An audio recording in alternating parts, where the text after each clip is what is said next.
The gentleman yields back. The chair recognizes the gentleman from New York, Mr. Espaillat, for 5 minutes.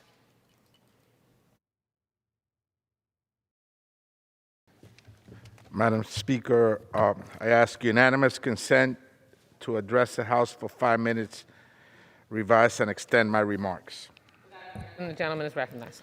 Madam Speaker, as we come off the historic Martin Luther King Jr. holiday, it is incumbent upon all of us not just to reflect on his legacy, but to really honor it. And honoring his legacy means really using our political strength, much of which was given to us by him and his struggle to deliver the very voting rights protection him and countless of other civil rights leaders, including our very own John Lewis, what they bled for to secure. We simply cannot accept empty promises anymore, Madam Speaker, in pursuit of his dream for a more equal and just America, not from senators that have the power to live fully in those ideals today, and not from members of this very chamber. How can anyone, Madam Speaker, especially any member of the Senate, celebrate this day of service, the Martin Luther King Day, without standing for democracy and the rights of others? How can they, in good faith, deliver empty words or celebrate his legacy in the shadow of this current attack on the access to the ballot box, when they themselves have the power to stop it? But let me step back just a minute and put this in perspective, Madam Speaker.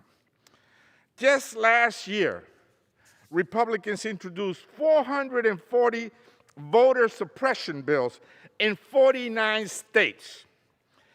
19 states have already passed voting restrictions in 2021, with even more coming this year. These are acts of voter suppression occurring in nearly every state of the union, targeting Black and brown communities, working class and poor communities, telling them that their votes and voices shouldn't be heard, violating the sacred concept of one person, one vote. Make no mistake, Madam Speaker, the restrictive voting laws that have passed and continue to be passed and pushed have directly targeted Black and brown, poor and working class communities, directly targeting communities of color, that to make it harder for them to access the ballot box and to participate in our democracy. So as we continue to honor Dr. King and his legacy today, the Senate has a choice: abolish the filibuster or let democracy die. Madam Speaker, the filibuster is an archaic piece of Senate procedure that came by accident. Its direct legacy to segregation continues today to hold back progress on civil rights this very day. Its most famous use was against the Civil Rights Act of 1964, where its opponent filibustered for nearly 60 days. But it wasn't the first time, and it won't be the last. White Southerners also invoked the filibuster to block voting rights, the Voting Rights Bill in 1891, with many of the same senators filibustering again in the 1930s to block anti-lynching laws. Imagine that. The filibuster was used to block anti-lynching laws. We have a choice, Madam Speaker, between having a democracy or allowing racist systems to continue. It's simple. The filibuster is a monument of white supremacy, and we have to tear it down. I refuse to hear any cheap excuse about why protecting the very founding principle of this nation is impossible, because It's now where they have been it's been used really 161 times.